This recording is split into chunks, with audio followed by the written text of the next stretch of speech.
Hi everyone, I'm Tanaaz from foreverconscious.com and this is your weekly energy forecast for the week of June 11th. So on June 17th, 18th, that'll depend on your time zone, we have the Gemini new moon. Right before the new moon, Saturn also stations retrograde. So the 17th, 18th is a big day, big, 2-day period of a lot of cosmic energy.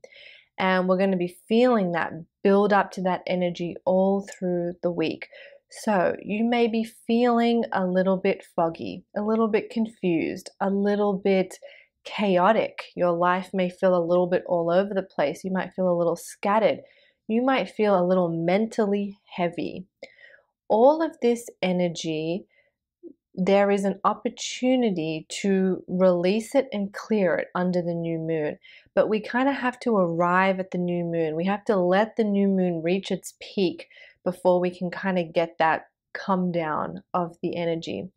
New moons are always a great time to start something new. They're like our blank slate point in the month.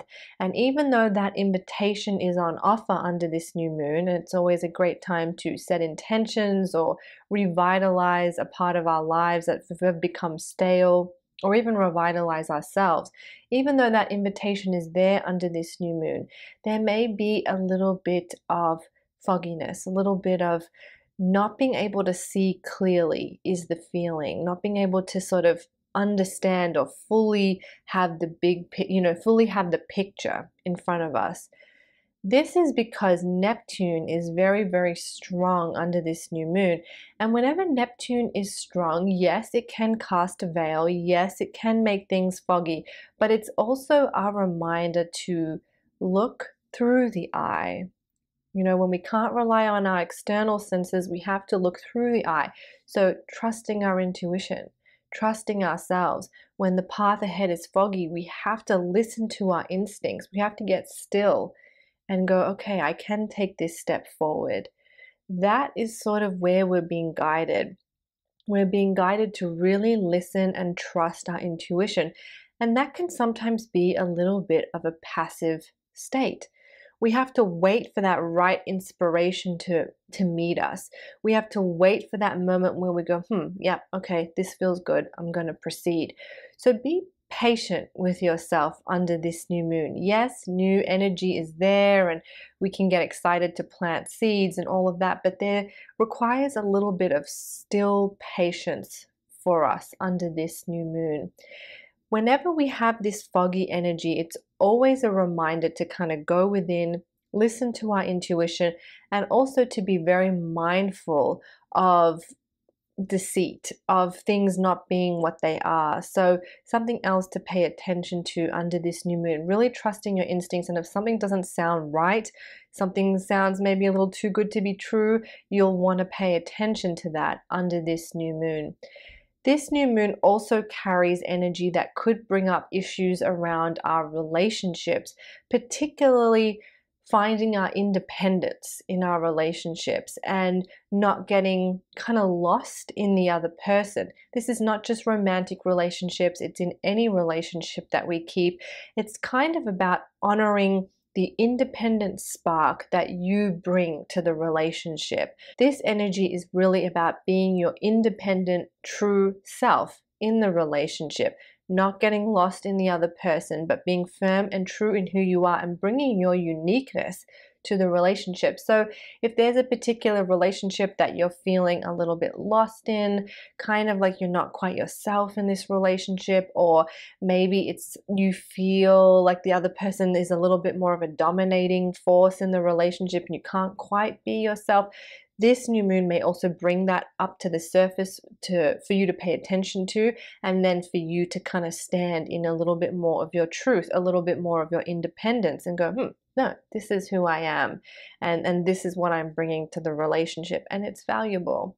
So again, a lot of busy energy around this new moon. It's kind of pulling us in a couple of directions. So I would say really you want to get grounded. You want to use some of this Gemini energy to get any heaviness or mental chatter out onto paper, or share your story, communicate with others. These are all ways that we can kind of provide a remedy to any tension or heightened energy from the new moon. Journaling, talking about it, trying my Gemini new moon ritual, which I'll pop in the description box below, but you can find at foreverconscious.com. All of those things are going to be a great way to kind of ease some of this heavy energy.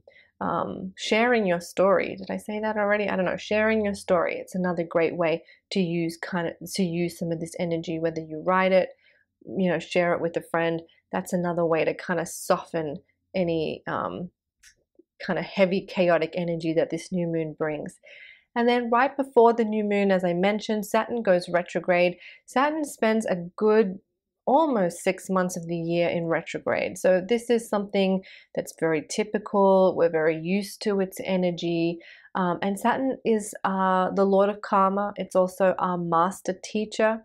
And so this time period where it stations retrograde, which will be from the 17th up until November, is really a time of reviewing the lessons. And we're reviewing lessons from March of this year. So we may find similar themes that were happening in March come back up to the surface. We may find, things that we were kind of working on in March reappearing in some way. Any kind of lessons or karmic lessons that we've had to move through since March will be highlighted for us. So that is sort of the operation of Saturn's retrograde. Saturn also retrogrades in the sign of Pisces. So collectively, we can feel we can feel areas around our creativity come up. We can feel areas around our spirituality come up. These two dynamics might also be very active under this new moon. We might be thinking about our creative spark. We might be thinking about our spirituality and our spiritual connection. In fact, if you have kind of fallen off the bandwagon a little bit in terms of your spiritual practice, this new moon is a wonderful opportunity to begin again, especially when there's a lot of chaotic energy. What more perfect time could there be to go within, to distance yourself from the chaos of the outside world and create that inner sanctuary? So a lot of energy is brewing, and maybe you're feeling it, but I would just say this week, focus on restorative practices, getting back to a spiritual practice, journaling a lot, writing a lot, sharing, communicating how you feel. And then with that new moon, as it gets closer and maybe things get a little more foggy or a little bit more difficult, just really trusting yourself and trusting the divine timing of the universe and trusting that you will know the right steps to take. I hope you found that helpful. You can find more, plus that Gemini new moon ritual and forecast, all of it at foreverconscious.com. I also have some journal prompts that you can work with under the Saturn retrograde as well. I'll pop a link for those in the description box below as well. I hope you all have a wonderful week. I'm Tanaaz from foreverconscious.com. Thank you so much.